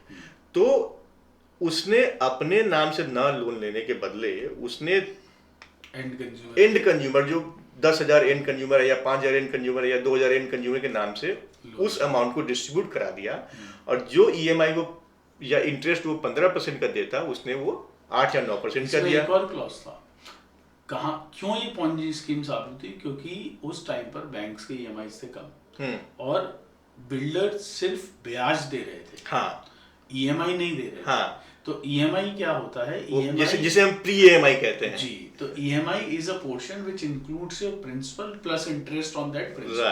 Right. They were only paying the interest portion of this, कि भाई जितना आप मेरे को पैसा देते जा रहे हो आप उसका ब्याज मेरे से ले लो। हाँ, प्रिंसिपल आपको प्रिंसिपल तो लोन उन्होंने ही लिया है जो भाई साहब देंगे। हाँ, तो वो at the end of the day जब ऐसे कुछ केसेस सामने आए उन्हीं कारणों की वजह से फिर सुप्रीम कोर्ट ने कहा, क्योंकि नुकसान इसमें बैंक्स को नुकसान था, ओवरऑल जो इकोनॉमिक इकोसिस्टम है उसको नुकसान हो रहा था कि कहीं ना कहीं पैसा जितना मिलना चाहिए उतना मिल नहीं रहा है, बैंक से निकल जा रहा है, बैंक से पैसा निकल गया जिसके बदले जितना पैसा आना चाहिए तो उसको नहीं मिला, और कहीं ना कहीं बायर के एंड पे भी धोखा है कि भाई आपने उनको कह तो दिया कि भाई आपका ईएमआई हम भर देंगे, लेकिन आपने आप सिर्फ इंटरेस्ट दे रहे हो, आप उसके जो प्रिंसिपल का अमाउंट होता है दे नहीं रहे हो। तो उससे नुकसान क्या हो रहा था कि जहां पर आपको 5 साल के बाद आपने सबवेंशन भरना शुरू किया तो आपके ईएमआई इतने ज्यादा पोर्शन के थे कि आपको अचानक से 80% का लोन हुआ। हाँ। और फिर दूसरी बात क्या हुई कि भाई आप पदेशन या की उनको देने लग गए हो एक्चुअल बिल्डिंग पदेशन से 6 महीना पहले। हाँ।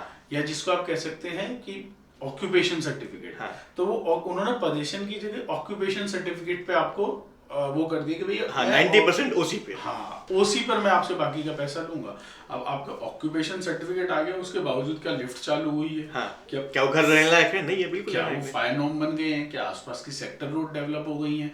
वो सब कुछ भी नहीं हुआ है। तो आदमी अल्टीमेटली बर्डन में। अब उसने जो पिछले 3-4 साल में पैसा यहाँ से बचाया, अचानक से वो 80% का बर्डन बन के आ गए 2 कल से। हाँ, तो वापस से कहानी फिर से वही होगी कि आप ईएमआई और रेंट दोनों दे रहे हो, और ईएमआई इनफैक्ट ज्यादा दे रहे हो आप, पूरे 100% की ईएमआई दे रहे हो आप। तो ये ऑफ कोर्स इस कारण से ही गवर्नमेंट ने कहा। तो मुझे लगा कि ये इस रियल एस्टेट के जर्नी में सबवेंशन स्कीम का डिस्कशन होना भी जरूरी है क्योंकि ये एक बहुत बड़ा एपिसोड था इसके अंदर। दूसरा ये कहानी ये भी आती है कि किस तरीके से गवर्नमेंट ने भी, जैसे रेरा आया उसके बाद से जो जीएसटी डिमोनेटाइजेशन सारे जो एपिसोड्स हुए उसके बाद से गवर्नमेंट ने कहीं ना कहीं होम लोन के ऊपर भी काम किया, क्योंकि ये पॉन्जी स्कीम जो सबवेंशन स्कीम का जो था एपिसोड, उसके बाद गवर्नमेंट को समझ में आया कि बैंक्स भी बड़े स्मार्ट खेल रहे हैं, वो अपना फायदा करने के चक्कर में गवर्नमेंट को नुकसान कर रहे हैं, पूरे फाइनेंशियल इकोसिस्टम को नुकसान कर रहे हैं।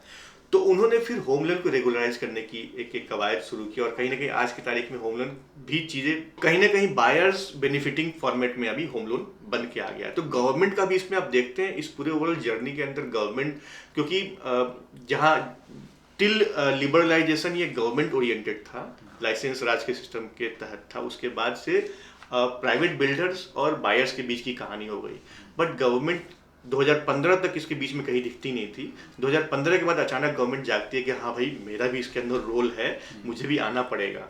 तो आपको क्या लगता है, गवर्नमेंट देर से जागी, और जागने के बाद क्या जितना रोल उसका होना चाहिए तो उतना निभाया गवर्नमेंट ने?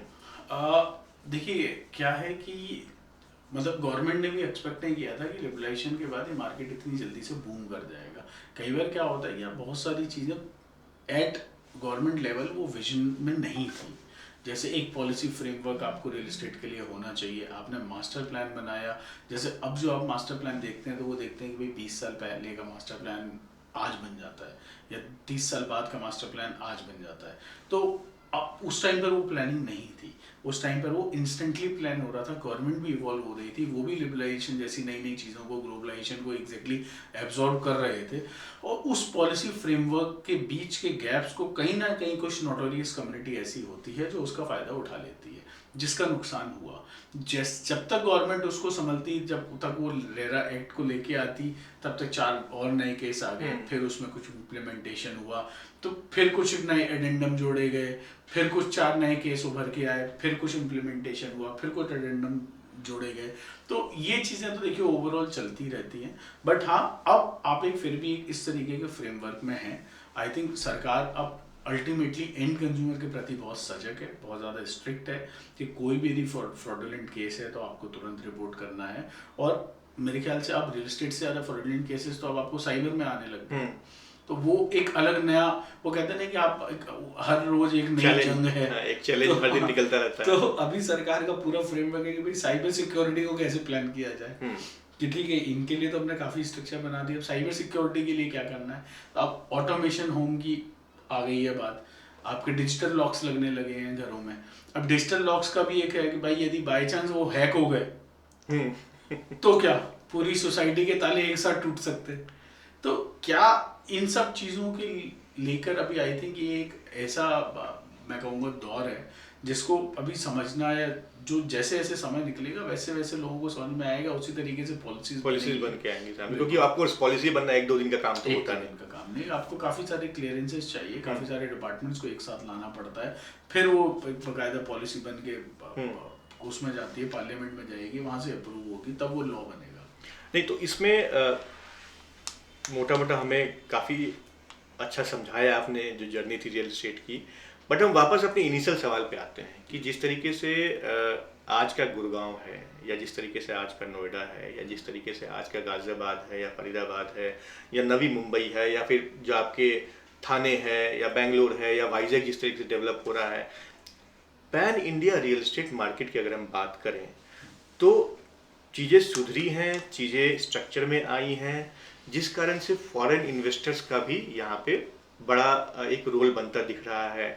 और कहीं ना कहीं इंडियन इन्वेस्टर्स भी फॉरेन में जाके इन्वेस्ट कर रहे हैं आज की तारीख में। तो ये ट्रेंड आपको सही लगता है? अगर मैं बात करूं कुछ एग्जांपल के तौर पे, तो दुबई एक मार्केट है जहाँ पे कई सारे इंडियन इन्वेस्टर्स ने इन्वेस्ट किया हुआ है। मैं अगर बात करूं बॉलीवुड की तो ऑलमोस्ट सारे सबके घर दुबई में आपको मिल जाएंगे। या सिंगापुर एक मार्केट है, या लंदन फॉर दैट मैटर एक मार्केट है इंग्लैंड का, जो जहाँ पे इंडियंस ने काफ़ी इन्वेस्ट किया हुआ है।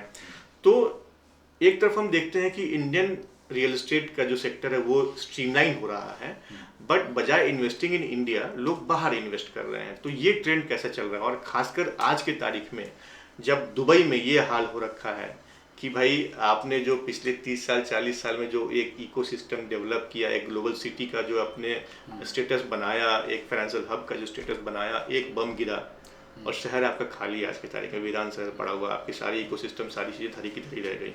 तो एज एन इन्वेस्टर, मैं और खासकर इंडियन इन्वेस्टर की बात करूँ तो उनको इंडिया में इन्वेस्ट करना ज़्यादा बेहतर उनके लिए होगा, क्योंकि ऑफ कोर्स जीडीपी इंडिया का बेहतर जा रहा है। तो क्या लगता है इंडियन इन्वेस्टर्स को क्या करना चाहिए इस सिनेरियो में? देखिए, मैं आपको पहले 2 सवालों का जवाब देता हूँ जो पहले जानना जरूरी है कि भाई जो गाज़ियाबाद है या गुड़गांव है या यहाँ का क्या है। तो आई थिंक जो इस रियल एस्टेट मार्केट का जिस जगह पर हम आज बैठे हुए हैं या जहाँ हम प्लानिंग कर रहे हैं, तो इसका आई थिंक गवर्नमेंट ने ऑलरेडी आज से 3-4 साल पहले एक रोड मैप तैयार कर दिया था जब 100 स्मार्ट सिटीज़ की बात हुई थी। तो आज आपको ज़रूरी नहीं है कि आपको एक गुड़गांव दिल्ली के आसपास ही चाहिए। हो सकता है वो किसी टीयर 2 सिटी के आसपास का कोई एक ऐसा सैटेलाइट सिटी बन के उभरेगा जो वहाँ के एंड कंज्यूमर्स को या वहाँ के जो इन्वेस्टर्स हैं उनको इतना प्रॉफिट दे के जाएगा। तो वो जो 100 स्मार्ट सिटीज़ है, अब वो 100 स्मार्ट सिटीज़ के आसपास के इंफ्रास्ट्रक्चर की जो प्लानिंग है, वहाँ फ्लाईओवर्स होंगे, वहाँ का जो पानी का कनेक्शन है वो कैसे होंगे, वहाँ आईजीएल की पाइपलाइन है कि नहीं, वहाँ एलाइड इंडस्ट्रीज़ का डेवलपमेंट है कि नहीं, उसके आसपास का जो डेवलपमेंट है, एजुकेशन हब्स हैं कि नहीं है, मेडिकल हब्स हैं कि नहीं है। तो ये स्मार्ट सिटीज़ दिल्ली एनसीआर और इनफैक्ट सारे ही मेट्रोज को डीकंजेस्ट करने के लिए ही हर स्टेट में बनाए गए हैं, या आप कह सकते हैं आइडेंटिफाई किए गए हैं। अब वो हुए इंडिविजुअल डेवलपमेंट्स। तो आपको कोई अकेले भारत का डेवलपमेंट सिर्फ दिल्ली एनसीआर या मुंबई और उसके आसपास का या पुणे और हैदराबाद के डेवलपमेंट से नहीं होगा। भारत के डेवलपमेंट के लिए आपको हर छोटी पॉकेट तक उस रीच को या ग्रोथ को पहुंचाना पड़ेगा। ये हुआ आपके पहले क्वेश्चन का जवाब। दूसरा जो आपने क्या पूछा था? दूसरा मेरा सवाल ये था कि जिस तरीके से इंडियन जो रियल एस्टेट है वो स्ट्रीमलाइन हो रही है, अच्छा चीज़ चल रहा है, इंडियन इकोनॉमी जो इतना स्टेबल चल रही है ग्लोबल सिनेरियो में आज की तारीख में, तो क्या इंडियन इन्वेस्टर्स को दुबई जैसे मार्केट में इन्वेस्ट करना चाहिए जहाँ पे एक अनसर्टेनिटी बनी हुई है, या उनको वापस इंडिया में ही रहना चाहिए? देखिए, ये बहुत ही इंटरेस्टिंग सवाल है कि given the current status of the global market and the war like situation which is there, मैं उससे पहले आता हूँ कि लोग इंडिया से दुबई क्यों गए और दुबई के इन्वेस्टर्स इंडिया में कब आए थे। तो यदि आप देखेंगे जहाँ पर ये एमआर जैसी कंपनियां, ऐसे और भी बहुत बड़े बड़े डेवलपर्स सऊदी के या दुबई के, यहाँ के एरियाज के, इंडिया में जब इंडिया के रियल एस्टेट में बूम हुआ तो यहाँ की बहुत सारी कंपनीज ने अपना एफडीआई में एक पोर्शन के तहत अपनी इन्वेस्टमेंट स्टार्ट किया और इंडियन कंपनीज के साथ जुड़ के एक अपने वेंचर को बढ़ावा दिया। अब क्या हुआ कि जब यहाँ के जो अल्ट्रा रिच या अर्बन लोग हैं उनको वहाँ का टेस्ट लगा, तो उन्होंने देखा कि यार मेरे पास तो ये भी कैपेबिलिटी है कि मैं जाके उसी कंट्री में जाके क्यों ना इन्वेस्ट करूं। और उस कंट्री का रियल एस्टेट मार्केट हमारे इंडिया के मार्केट के 2000 के मार्केट से काफी ज्यादा ऑर्गेनाइज या वेल डेवलप्ड ऑलरेडी था in terms of prices also.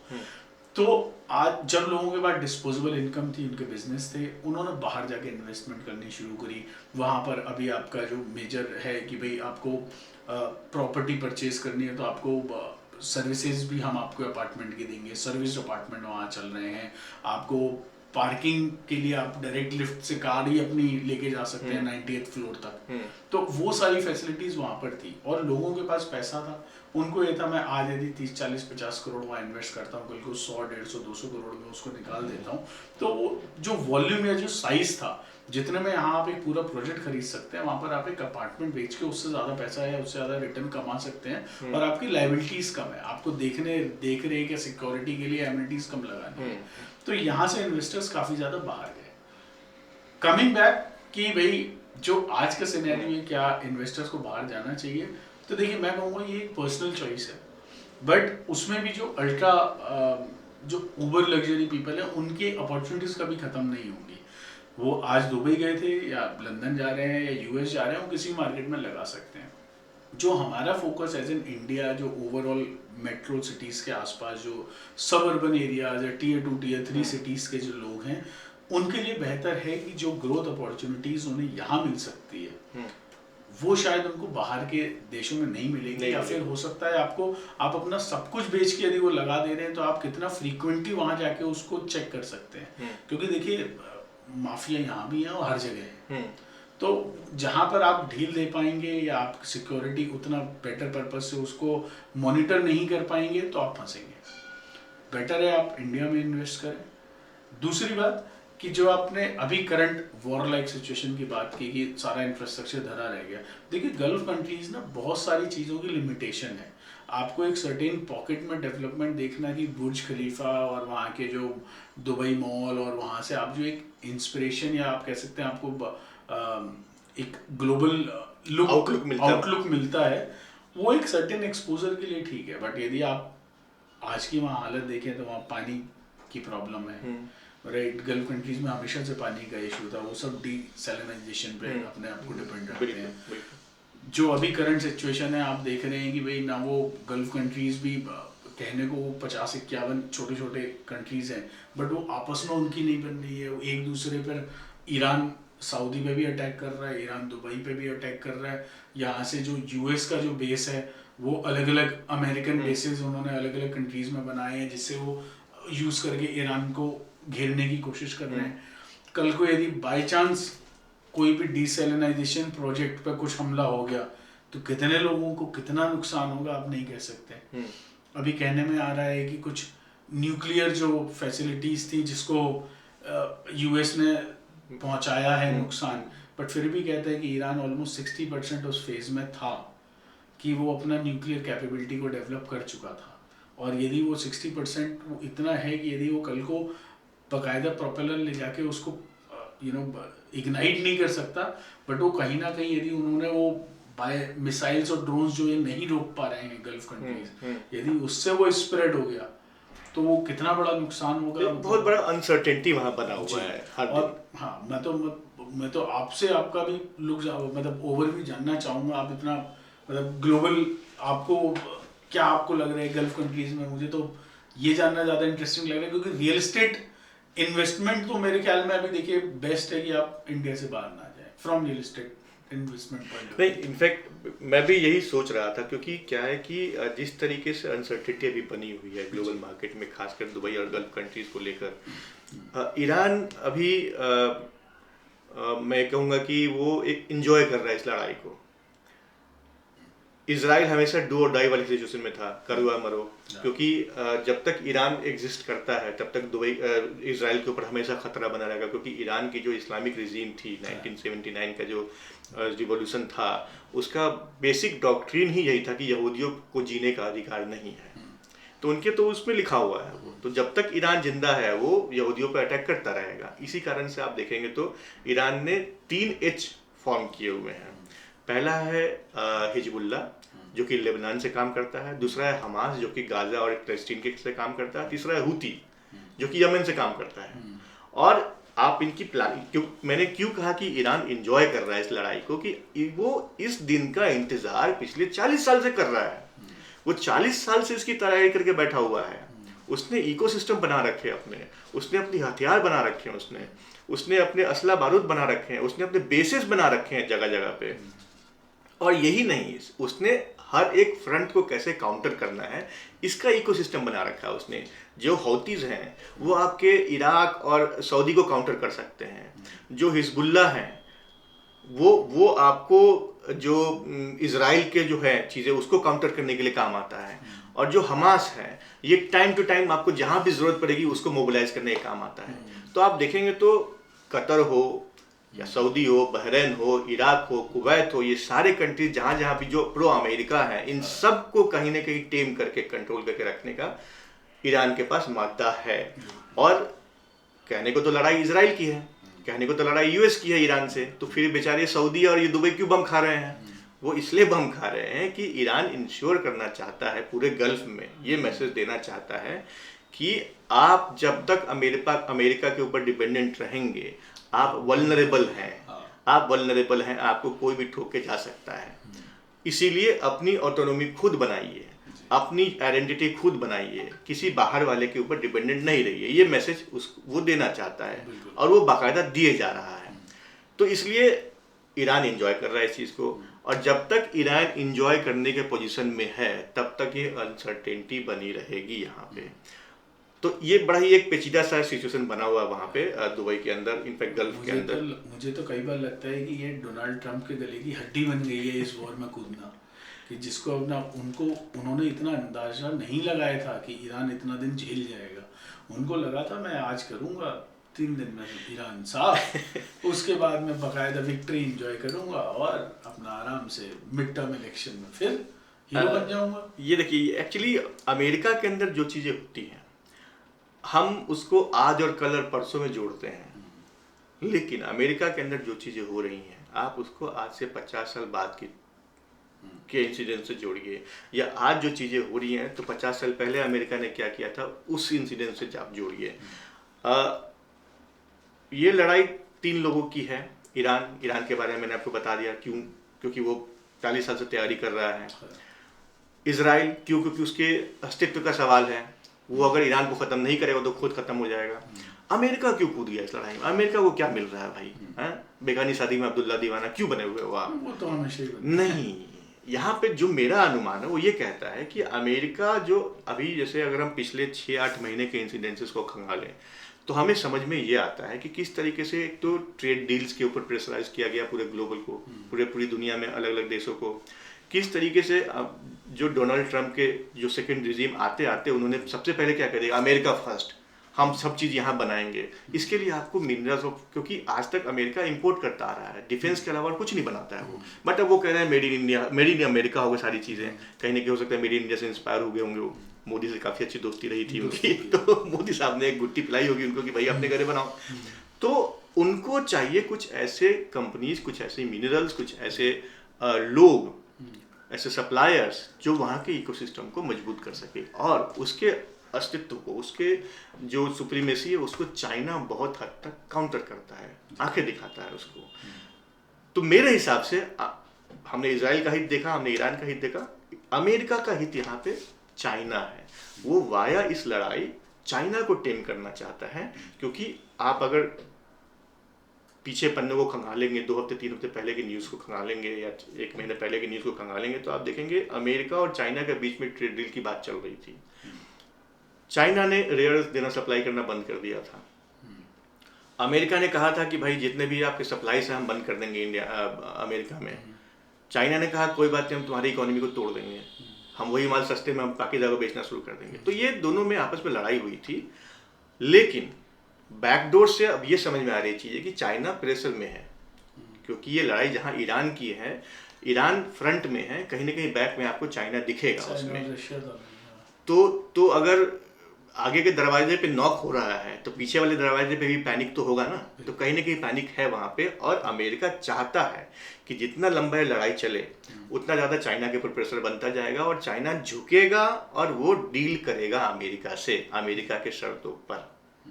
तो ये अमेरिका का हित मुझे समझ में आता है यहाँ पे, जो कि हो सकता है अप्रैल एंड या मई में आप देखेंगे अमेरिका और चाइना के बीच डील होता हुआ।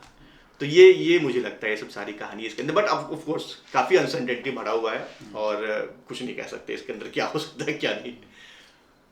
तो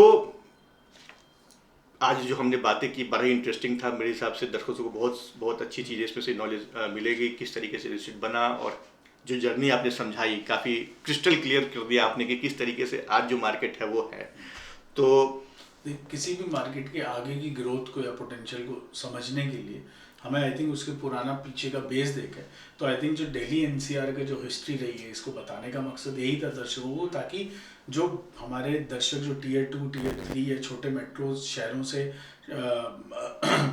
सैटेलाइट सिटीज से इस पॉडकास्ट को देखेंगे, वो ये देखेंगे किस तरीके से उनका शहर किस फेज में है। हाँ, वो ग्राफ के किस सीन पर खड़े हैं और उनको आज किस मार्केट में इन्वेस्ट कितना करना चाहिए, जिससे वो आगे की अपनी ग्रोथ को ऑप्टिमाइज कर सकें। प्लस ऐसी कौन सी चीज़ें जिनसे वो बच सकते हैं।